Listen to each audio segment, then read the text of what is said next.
Chapitre 4. Le désert. Quand on entre dans le désert, Tomac, ce sont les 10 premiers pas qui comptent. Les suivants se ressemblent. Et plus on progresse, plus il devient stupide de revenir en arrière. Il ne faisait pas très chaud. Je marchais joyeusement. Oui, joyeusement, je m'en souviens très bien. Sur ma gauche, des dunes si douces qu'on avait envie de les caresser. Sur ma droite, d'autres dunes. Et quand j'en gravissais une pour voir au loin, je ne découvrais que des dunes encore, à perte de vue. Elles sont comme les vagues figées de la mer. Leurs courbes gracieuses se répètent à l'infini. Le sable ici n'est pas comme le nôtre, non. Il est aussi fin que de la farine, et presque orange de couleur. Assise sur la crête, je le faisais glisser entre mes doigts avec délice. Il est tiède d'un côté de la pente, celui chauffé par le soleil, et froid de l'autre. Si on pousse du pied, cela provoque des petites avalanches qui descendent jusqu'en bas, puis semblent remonter. Je restais là de longs moments, à écouter le silence et à me reposer. Je mangeais quelques fruits secs donnés par Grégoire, buvais un peu d'eau, puis je me laissais glisser jusqu'en bas, là où le sable est ferme sous mes pieds, et où l'on peut marcher d'un bon pas. Au milieu de la journée, quand le soleil a atteint son point le plus haut, la boussole de Yorim m'a été d'un grand secours. Sans elle, j'aurais tourné en rond. Je la regardais sans cesse. « Ne perds pas le sud, me disais-je. Il y aura bientôt quelque part une oasis, Yorim me l'a dit. » Et j'avais raison d'avoir confiance. Vers la fin de l'après-midi, je me suis immobilisée. À mes pieds, une brindille était accrochée par son extrémité à un grain de sable plus gros que les autres. En tournant autour de son axe, poussée par le vent, elle avait dessiné dans le sable un cercle si tendre, si parfait, que je me suis agenouillée pour mieux le voir. « D'où viens-tu, petite brindille? Es-tu là pour me dire que j'approche du but ?» Moins d'une heure plus tard, je découvrais ma première oasis. Oh, ce n'était peut-être qu'un gros bosquet d'arbrisseaux chétifs, mais il y avait là assez de bois sec pour faire un feu, et surtout un puits d'eau fraîche dans lequel j'ai puisé aussitôt. J'ai établi mon modeste campement, et quand les étoiles sont montées dans le ciel, je me suis allongée sur le dos pour les contempler. C'était le froid qui m'a réveillée. Mon feu s'était éteint. Je l'ai rallumé, mais dès qu'il a faibli, je me suis remise à grelotter. Les nuits peuvent être glaciales dans le désert. J'avais beau me pelotonner dans ma couverture, je ne parvenais pas à me réchauffer. J'ai passé une bien mauvaise nuit, je l'avoue. Aussi, dès les premières lueurs de l'aube, j'ai rassemblé mes affaires et j'ai repris ma route, un peu inquiète. Comment pourrais-je marcher une journée encore après avoir si mal dormi? Et qu'adviendrait-il de moi quand je ne serais plus capable d'avancer? Par bonheur, le soleil du matin m'a vite réchauffée. Mes pensées noires se sont envolées et j'ai retrouvé ma gaieté de la veille. J'allais ainsi depuis un long moment quand c'est arrivé. Je m'étais assise une fois de plus en haut d'une petite dune et j'admirais le dessin délicat de son ombre quand il m'a semblé percevoir un lointain bruit de sonnaille. J'ai dressé l'oreille, mais il n'y avait plus que le grand silence du désert. Quelques minutes plus tard, le tintement était revenu plus clair, plus proche, et j'ai fini par distinguer la longue caravane qui venait de l'est. Elle apparaissait et disparaissait sans cesse, au gré des dunes et de leurs contours. Elle comptait 100 chameaux au moins, mais aussi des moutons et des chèvres. Il en a fallu du temps avant qu'elle parvienne jusqu'à moi. C'était si joli de la voir passer que je ne songeais pas à me cacher, ni à appeler, ni à courir vers elle. Je la regardais, tout simplement. Il y avait là des hommes, des femmes et des enfants, tous couverts de longs vêtements colorés et la tête entourée de tissus qui ne laissaient voir que leurs yeux. Certains étaient assis sur la selle de leurs chameaux, d'autres cheminaient à côté des bêtes. J'entendais leurs éclats de voix, leurs bavardages. Une douzaine de jeunes filles avaient formé un groupe et elles chantaient en riant. « Elles vont bien me voir tout de même, me disais-je. Mais aucune d'elles n'a seulement tourné la tête vers moi. C'était comme si je n'avais pas existé. Tous et toutes étaient passés maintenant. Il fallait que je fasse quelque chose. J'allais descendre à leur poursuite quand le retardataire est arrivé. Un garçon de mon âge environ, tête nue, et vêtu d'une tunique d'un bleu profond. Lui m'a vu aussitôt et il a escaladé la dunette. Comment t'appelles-tu? Anna, je m'appelle Anna. Moi je m'appelle Lalique. Veux-tu venir avec nous? Ses cheveux noirs et bouclés lui tombaient sur le front et j'ai remarqué tout de suite ses dents écartées. Les dents du bonheur comme on les nomme. J'étais si surprise que je ne savais que répondre. C'est que, ai-je bredouillé, vous allez vers l'ouest alors que moi je vais vers le sud. Dommage, a dit le garçon. Au revoir alors. Et il a fait mine de s'en aller. Comment ça, au revoir? L'affolement m'a prise. Je n'avais pas l'intention de me retrouver seule aussi vite. Nous étions en plein désert. Il ne pouvait pas m'abandonner là comme si nous venions de nous croiser sur la place d'un village. J'allais le lui dire quand il se retournait vers moi. Aimerais-tu savoir, Anna, ce qui se passerait si tu venais avec nous? La question m'a paru étrange, mais de peur de le voir s'en aller pour de bon, j'ai répondu « Oui, je veux bien ». Un sourire lumineux a éclairé son visage. « Alors viens !» Et il a empoigné mon sac. Je me suis levée, nous avons dévalé la dune tous les deux, et il a commencé à trotter pour rattraper les autres. « Pas si vite !» lui ai-je crié. « Je t'ai dit que je ne voulais pas vous suivre. » Il s'est arrêté et m'a attendu. « Je sais, mais tu ne vas pas nous suivre. Tu vas juste savoir ce qui arriverait si tu nous suivais. Dès que tu le souhaiteras, dans 1 minute ou dans 10 ans, cela prendra fin et tu seras à nouveau toute seule en haut de ta dune. Je ne serai jamais loin, il suffira que tu me le demandes. Tu comprends? Non, je n'y comprends rien. Bon, alors fais bien attention. Nous allons rejoindre les autres là-bas. Quand nous y serons, je te demanderai si tu veux revenir à ta dune et tu me répondras oui, d'accord? J'y perdais mon latin, mais je l'ai accompagné tout de même et nous avons trottiné jusqu'à la caravane. 2 fillettes fermaient la marche. L'une d'elles, qui n'avait pas plus de 6 ans, a glissé sa petite main brûlante dans la mienne. « Tu es drôlement essoufflée. Tu veux monter sur le chameau ?» Je n'ai pas eu le temps de lui répondre déjà. Lalique me posait la question convenue. « Veux-tu revenir ?»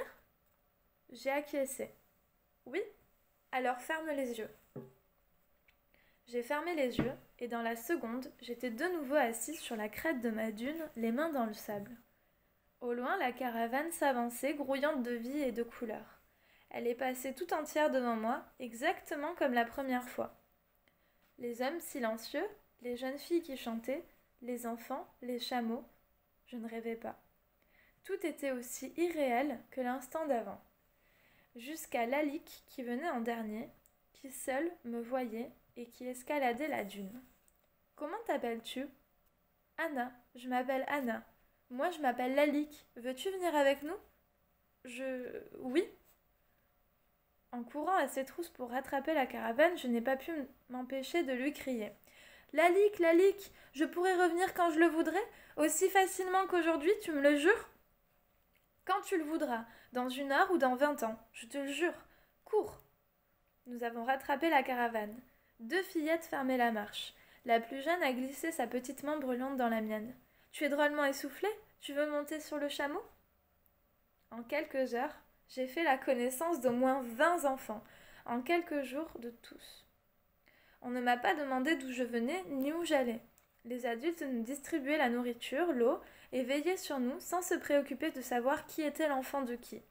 Moi qui n'étais l'enfant de personne, je suis devenu celui de tous. Notre caravane ne suivait pas une route rectiligne, mais allait d'un point d'eau à l'autre. Nous y installions le campement, le soir. Quel bonheur de dormir sous les étoiles, bien emmitouflé dans d'épaisses couvertures de laine, et de se sentir protégé surtout. Il y a eu une longue semaine pendant laquelle nous n'avons rencontré aucune oasis. L'eau a manqué. Chacun des enfants avait un petit bol, et au moment du repas, une femme venait le remplir. « Tiens, cela devra te suffire pour boire, pour te laver et pour rincer ton assiette. » La première fois, j'ai cru que c'était une plaisanterie, qu'elle voulait se moquer de moi. Non, ça n'en était pas une. On peut faire tout cela avec un bol d'eau si on s'y prend bien. J'ai appris beaucoup d'autres choses à faire. À faire le pain, à traire les chèvres, à connaître les étoiles. Et j'ai appris aux autres aussi. Moi qui savais lire et écrire, je l'ai enseigné à plus de 30 enfants. Des mois se sont écoulés, entre le ciel et le sable. Nous restions quelquefois une saison entière dans un même lieu, aussi longtemps qu'il y avait de la pâture pour nos chèvres et nos moutons. Mais nous finissions toujours par repartir. Notre longue marche semblait ne jamais prendre fin. Pendant longtemps, je ne me suis pas endormie un seul soir sans me dire « Allez, quelques jours encore, et tu demanderas à la Ligue de revenir. » Seulement les quelques jours passaient, et je n'arrivais pas à le faire. J'en étais toujours empêchée. Attends encore que cette brebis mette bas. Attends encore que la petite Diane sache tout à fait lire. Attends d'user un peu ces sandales de cuir que t'as cousues en secret un garçon de la caravane. Avec un peu de chance, tu apprendras qui il est. Ainsi, je repoussais sans cesse le moment de quitter ma nouvelle famille. Des années ont passé, entre le sable et le ciel, sans que j'y prenne garde. Le temps a jeté des voiles légers sur mes souvenirs et sur ma vie d'avant. J'ai commencé à oublier la petite Anna d'autrefois, celle du marché aux oiseaux, celle de la passerine.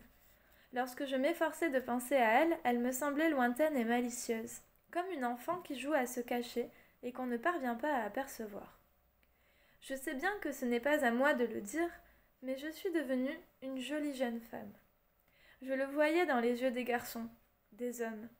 J'avais 20 ans, tout juste, quand nous sommes arrivés sur une colline au pied de laquelle s'étendait une ville immense. « C'est la grande cité de Topka », a dit Lalique. « Nous resterons peut-être ici? Une autre vie commence? Qu'en dis-tu » Je ne suis pas idiote, je comprenais bien le sens de sa question. Il voulait dire « As-tu envie de revenir sur ta petite dune, Anna? Ou préfères-tu rester avec nous ?» J'ai hésité quelques secondes, mais la curiosité a été la plus forte. « Je descends avec vous. » Lalique ne se trompait pas. La plupart d'entre nous sont restés à Topka, où il faisait bon vivre. J'ai follement aimé cette ville tapageuse, colorée, étonnante. Je m'y suis mariée, au bout de 2 ans, à un jeune homme qui s'appelait Amos, celui des sandales de cuir. Il avait été bien patient. Ensemble, nous avons tenu une auberge. Le travail ne manquait pas. Je faisais la cuisine. Amos servait les clients. Nous avons gagné suffisamment d'argent pour acheter une jolie maison ombragée sur les hauteurs. Nous avons appelé notre premier enfant Shaan, ce qui veut dire désert. Aïda est venue ensuite, notre petite fille. Tous deux aimaient jouer dans l'auberge. Nous avions beau les repousser dans la rue à longueur de journée, ils y revenaient toujours. « Shaan, laisse donc les clients tranquilles !» fallait-il gronder. Ou bien « Aïda, remets la veste de ce monsieur à sa place !»« Ce n'est rien, disaient les gens en souriant. Laissez-les faire, ce sont des enfants, voyons. » Et il leur offrait la moitié de leur dessert. Ces années de bonheur ont passé si vite. Dans le désert, j'avais appris que la vie dure une seconde, et qu'une seconde contient l'éternité. C'est vrai, j'avais à peine eu le temps de câliner Aïda, mon bébé, que déjà elle était une femme, et qu'elle tenait dans ses bras son bébé à elle. Mais cela ne m'a pas effrayée. Je faisais une assez jolie grand-mère, ma foi. Quand le drame est arrivé, Lalique travaillait comme artisan à l'autre bout de la ville. Il fabriquait des bijoux en or. Il devait être bien vieux lui aussi maintenant. L'enfant d'Aïda était dans sa 9e année. Il a eu une fièvre qui ne passait pas. Plusieurs médecins ont tâché de le soigner, en vain. Alors les guérisseurs sont venus. Nous viendrons à bout de cette fièvre, ont-ils prétendu, et chacun a appliqué son remède. On a fait boire à l'enfant le lait d'une chamelle aveugle. On a couvert son corps de cendres tièdes. On lui a récité des prières interminables dans des langues disparues. On lui a fait avaler toutes les 3 heures pendant 3 jours les 3 pattes gauches d'une sauterelle. Nous aurions pu en rire si cela n'avait pas été aussi désespérant. Une nuit que j'avais la garde de l'enfant, pour reposer un peu Aïda, il a gémi faiblement. Je me suis levée, son corps brûlant était inerte. Je l'ai appelé, caressé. « Ouvre les yeux, ouvre les yeux !» Mais il ne réagissait plus. Alors j'ai eu peur. Si peur. J'ai couru dans la nuit comme une folle, mes voiles noirs flottant derrière moi. Je me suis trompée de rue plusieurs fois dans mon égarement. « Où vas-tu, grand-mère » m'a crié quelqu'un depuis une fenêtre. « Chez Lalique, je dois aller chez Lalique. »« Le fabricant de bijoux ?»« Oui. » L'homme est descendu et m'a guidée jusqu'à la boutique. Je le suppliais. « Plus vite, plus vite !» Lalique dormait, bien sûr.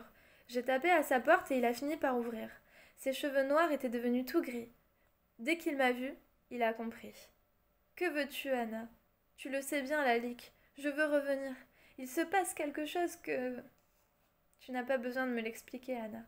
Rappelle-toi, tu dois seulement me demander. Ainsi, tu es décidée ? Oui, je suis décidée. Dépêche-toi. Adieu, Anna. Je suis heureux de t'avoir rencontrée. Ferme les yeux maintenant. J'ai fermé les yeux. Le sable, presque orange, a glissé dans mes doigts, entre mes doigts. J'ai entendu comme un bruit de sonnaille au loin. Une caravane s'approchait. Elle est passée tout entière au pied de la dune où je me tenais assise. Des hommes silencieux, des jeunes filles qui chantaient, des enfants, des chameaux, des chèvres, des moutons. Une centaine de mètres derrière, tous les autres venaient. Une centaine de mètres derrière tous les autres, venait un garçon de mon âge environ, dans une belle tunique bleue. Ses cheveux noirs lui tombaient sur le front. « Il va me voir, lui, me suis-je dit, mais il n'a pas tourné la tête. « Lalique !» ai-je appelé doucement. « Lalique !» Il ne s'est pas retourné. Sa silhouette mince s'est éloignée lentement. Avec lui s'en allait l'ami que je ne rencontrerai pas, le mari que je n'épouserai pas, les petites filles auxquelles je n'apprendrai pas à lire, les enfants que je n'aurai pas. J'ai eu un instant l'envie de crier son nom à pleine voix. « Lalique, Lalique !» Mais j'ai su qu'il ne le fallait pas, qu'il n'aurait pas entendu davantage. Alors j'ai seulement murmuré « Adieu, Lalique, Dan, Amos, Shan, Aïda, adieu, toutes et tous. »